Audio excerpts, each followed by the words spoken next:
Hello students, पिछली class में हम कारक के बारे में, कारक की परिभाषा, उसके चिन्ह, परसर्ग की परिभाषा और परसर्ग के बारे में हमने पढ़ा और कारक के भेद के बारे में भी हमने सामान्य जानकारी प्राप्त की। अब आपको आज मैं कारक के भेदों के बारे में डिटेल में समझाऊंगी। कारक का पहला भेद कर्ता कारक, जिसमें कर्ता मुख्य होता है। कर्ता यानी कार्य करने वाला, जो भी कार्य कर रहा है उसमें कारक में सब कुछ मेन क्रिया का है। क्रिया का फल कर्म पर पड़ता है, कर्ता पर पड़ता है।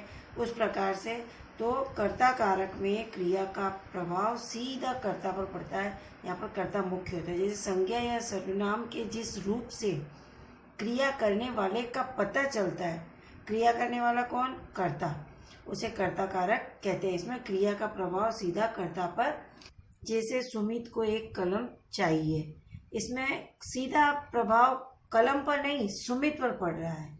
और गीता से भागा नहीं गया, इसमें भी सीधा क्रिया का प्रभाव गीता पर पड़ रहा है। तो यहाँ पर कर्ता कारक होगा। इसमें कर्ता मुख्य होता है, क्रिया का प्रभाव सीधा कर्ता पर पड़ रहा है, न कि कर्म पर। अब आपका आता है दूसरा कर्म कारक, जिसमें वाक्य में जो क्रिया होती है उसका प्रभाव पहले कर्म पर पड़ता है, उसके बाद कर्ता पर पड़ता है। सबसे पहले कर्म पर पड़ेगा डायरेक्ट। तो वाक्य में जिस संज्ञा या सर्वनाम पद पर क्रिया के व्यापार का फल पड़ता है, व्यापार है ना, उसके प्रभाव का फल पड़ता है, वह कर्म कारक होता है। जैसे माँ ने नेहा को टॉफी दी, टॉफी देने का प्रभाव सबसे पहले नेहा पर पड़ा, उसके बाद माँ पर पड़ा, तो यहाँ पर कर्म कारक होगा। इसमें क्रिया का प्रभाव सीधा पहले कर्म पर पड़ेगा, उसके बाद कर्ता पर जाएगा, तो यहाँ पर कर्म कारक होगा और इसका विभक्ति चिन्ह है नहीं।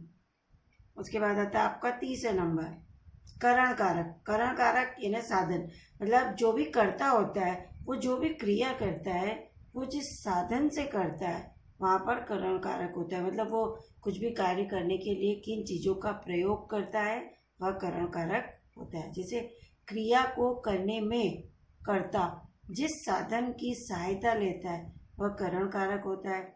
जैसे करण कारक की विभक्ति से या द्वारा है। जैसे चाकू से फल काटो, अब फल काटने का काम उसने किससे किया? चाकू से। चाकू यहाँ पर साधन हो गया है। जैसे हम बस के द्वारा दिल्ली जाएंगे, तो दिल्ली जाने का साधन क्या है? बस। तो यहाँ पर द्वारा विभक्ति का प्रयोग किया गया है। तो करण में साधन यानी जो कर्ता होता है वो क्रिया करने के लिए जिन साधन का प्रयोग करता है वहाँ पर करण कारक होता है। 4 नंबर आता है आपका संप्रदान कारक, जिसके लिए कोई कार्य किया जाए। इसमें कर्ता जो होता है वो किसी दूसरे के लिए कुछ कार्य करता है, या जिसे कुछ दिया जाए, या वो किसी अन्य को कुछ देता है, वहाँ पद संप्रदान कारक होता है। इसमें कर्ता जो होता है वो दूसरों के लिए कार्य करता है, अपने लिए नहीं करता है, और दूसरों को ही कुछ देता है, वहाँ पर संप्रदान कारक होता है।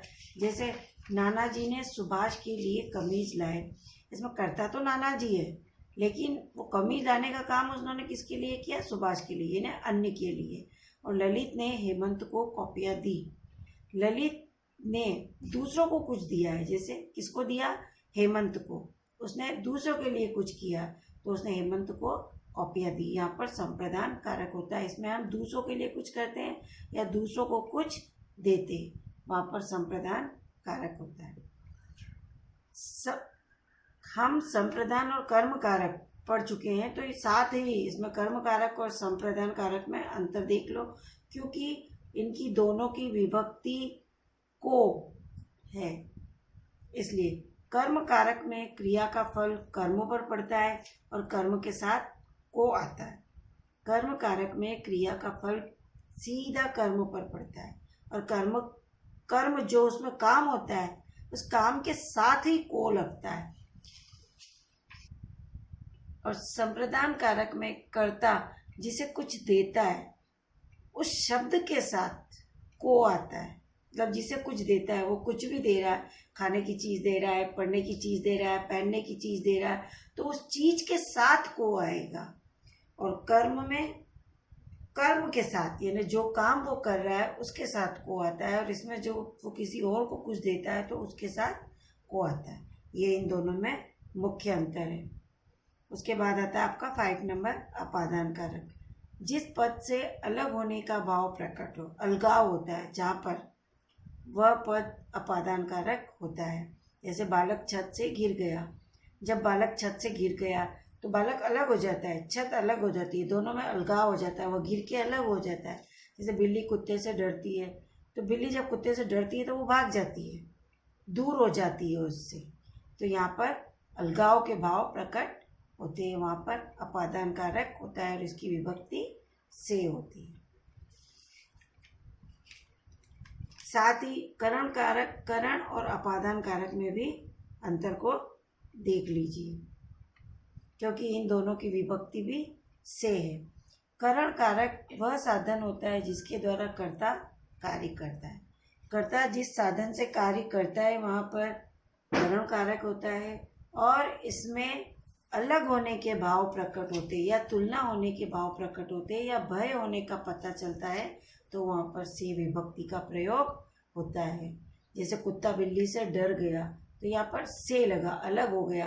जैसे चाकू से फल काटो तो यहाँ पर चाकू साधन हो गया, और यहाँ पर बिल्ली डर गई है तो डरने से उनका अलगाव हो गया, मतलब वो दूर हो गए। दोनों की विभक्ति सेम है, लेकिन यहाँ पे तुलना और अलगाव होने के लिए से का प्रयोग किया जाता है, और यहाँ पर साधन के लिए से का प्रयोग किया जाता है। अब आपका 6 नंबर का भेद, संबंध कारक।